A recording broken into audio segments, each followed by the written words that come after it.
284 Green Street, Enfield, North London.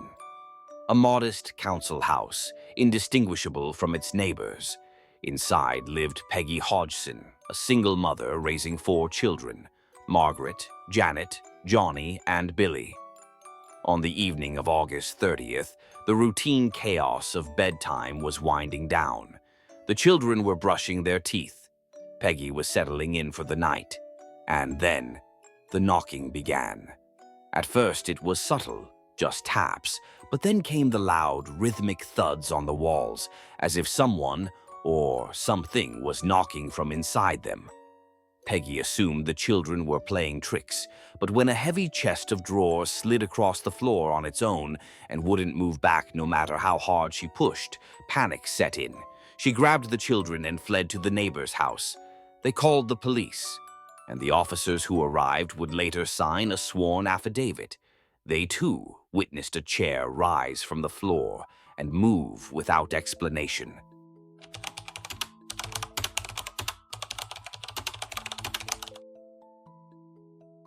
In the days that followed, the disturbances intensified.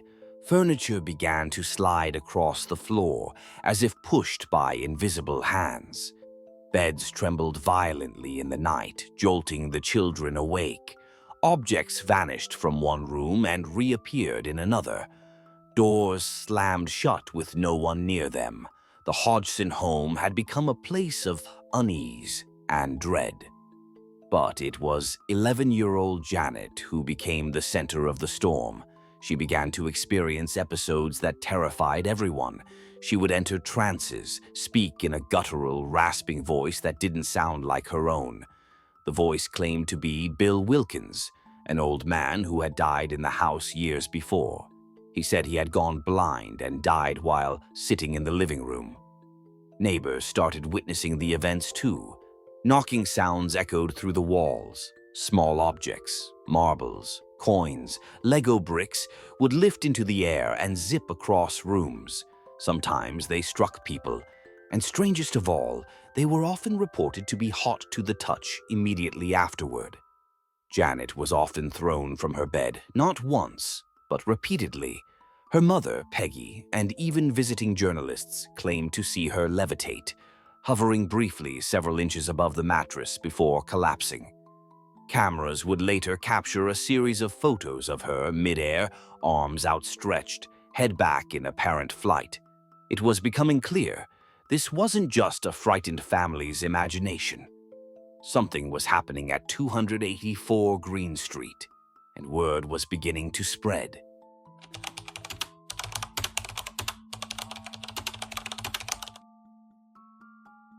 As the disturbances escalated, so did public curiosity. The Hodgsons, overwhelmed and terrified, reached out for help, not just from neighbors or police, but from anyone who would listen. Their cries did not go unanswered. The Daily Mirror newspaper dispatched journalists to the house. When they arrived, they reportedly witnessed phenomena themselves: objects flying, banging noises, and Janet entering trance-like states. A photographer managed to snap a sequence of images showing Janet seemingly midair above her bed. Soon after, the Society for Psychical Research, SPR, sent 2 of its most notable investigators: Maurice Gruss, an inventor and SPR member who had recently lost his daughter and was deeply sympathetic to the family, and Guy Lyon Playfair, a more skeptical yet experienced researcher. They would spend over a year documenting the case. Gross and Playfair installed recorders, cameras, and other equipment in the home. They interviewed family members, tracked the phenomena, and attempted to find rational explanations. What they found instead was a pattern of chilling consistency. Strange knocking sounds that seemed to respond to questions, items moving without human contact, and increasingly disturbing manifestations involving Janet. Word spread quickly, and the house at 284 Green Street became infamous. Locals gathered outside hoping to catch a glimpse. Television crews came and went, but behind the media frenzy, the Hodgsons were still just a family under siege.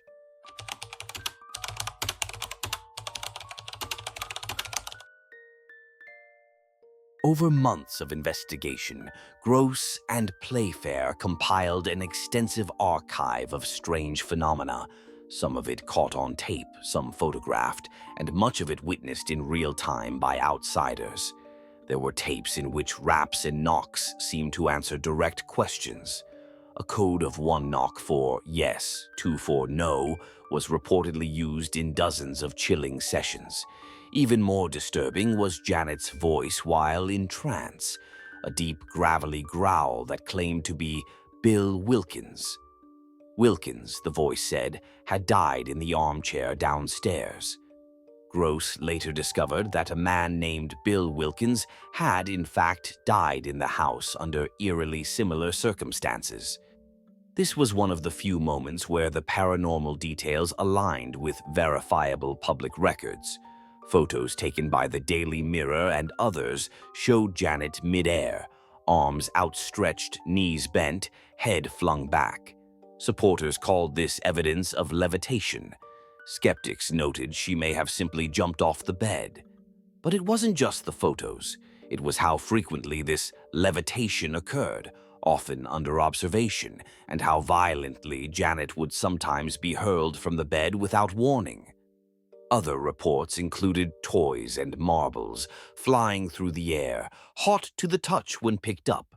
Puddles of water appeared suddenly on the kitchen floor. Disembodied voices echoed through rooms with no one inside. And the voice of Bill Wilkins was once recorded speaking continuously, even while Janet's mouth was taped shut or filled with water, a test designed to rule out ventriloquism. Whether this was a supernatural force or something more explainable, the sheer quantity and consistency of the evidence made the case one of the most thoroughly documented hauntings in modern history.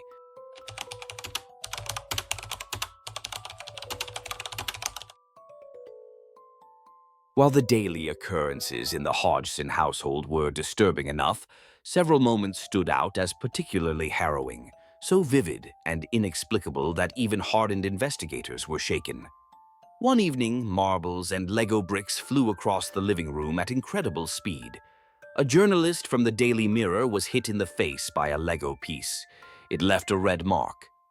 He swore it had been hot to the touch, an observation echoed by multiple other witnesses over time. No one could explain how such small objects gained that kind of velocity or heat. On other nights, water puddles would appear spontaneously on the kitchen floor, with no source and no leak. The air in the home was frequently described as charged, tense, heavy, filled with a pressure that made breathing uneasy. Lights flickered, doors locked and unlocked themselves. But the most unsettling experiences centered on Janet. Witnesses reported that she would be physically thrown from her bed, her body contorted midair. Once, she was discovered wedged into a narrow gap between her bed and the wall, face down, unconscious, as if placed there deliberately. Another time, she appeared to be dragged up the stairs by an invisible force, screaming all the way. The voice that spoke through Janet, the so-called Bill Wilkins, would sometimes laugh, curse, or deliver bizarre monologues. On more than one occasion, it spoke for hours without pause, maintaining a tone and cadence far too deep and sustained for an 11-year-old girl. These sessions were recorded in full, and even skeptics acknowledged their unsettling authenticity. These weren't isolated tricks. They were relentless, escalating, and increasingly dangerous.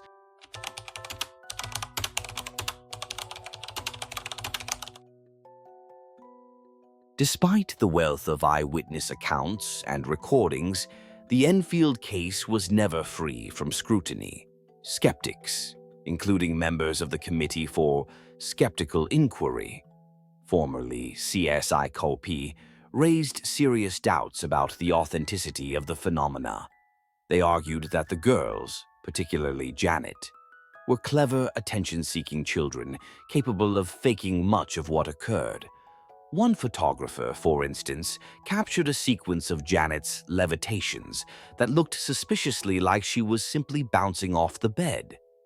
Other critics pointed out that many of the most intense phenomena occurred when investigators were not present, and some even ceased when Janet was under strict supervision.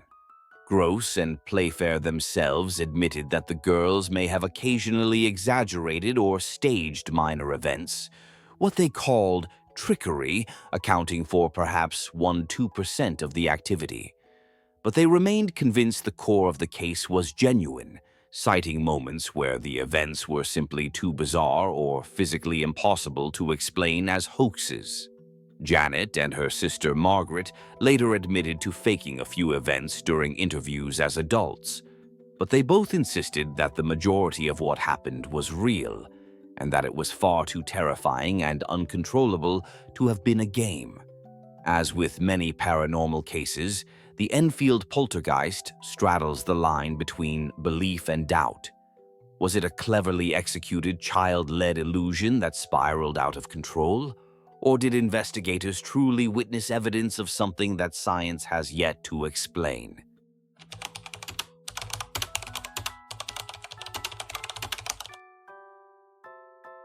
By 1979, the activity at 284 Green Street had largely tapered off. The voices stopped. The objects no longer flew. The Hodgsons, exhausted and wary of the spotlight, resumed a quieter life. But the family was never quite the same. Janet, who had been at the epicenter of the events, was sent to a psychiatric hospital for a short time due to the stress and trauma. Eventually, she moved away from Enfield. As an adult, she continued to affirm that the haunting was real. She admitted to faking a few events, but only to test the investigators. "If people want to believe it was all faked, that's up to them," she said in later interviews. But it wasn't. The case lived on in books, documentaries, and dramatizations. Most notably, it inspired The Conjuring 2, 2016, where Hollywood reimagined the Enfield Poltergeist with cinematic flair. Guy Lyon Playfair wrote "This House is Haunted," a detailed account defending the legitimacy of the events.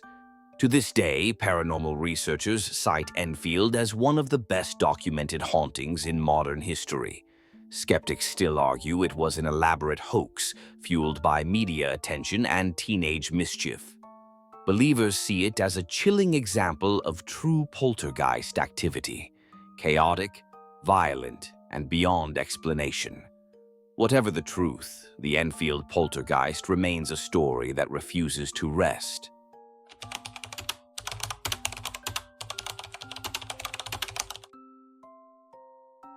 In August 1978, American demonologists Ed and Lorraine Warren visited 284 Green Street after hearing reports of the case. Ed Warren declared the haunting inhuman, suggesting demonic forces were at work, and performed prayers in the home. Maurice Grosse and Guy Playfair, however, felt the Warrens exaggerated events for publicity, and Playfair later wrote that their visit lasted only one day and added little to the investigation. The clash of approaches, religious demonology versus parapsychological fieldwork, sparked debate that still colors discussions of Enfield today.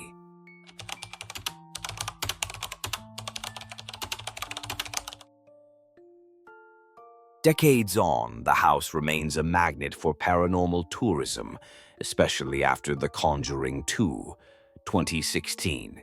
Neighbors have complained of daily door knocks, flashes from phone cameras, and Halloween crowds peering through windows. Some residents say the constant intrusion is driving them to move, proving that the haunting's legacy now affects the living more than any lingering spirit.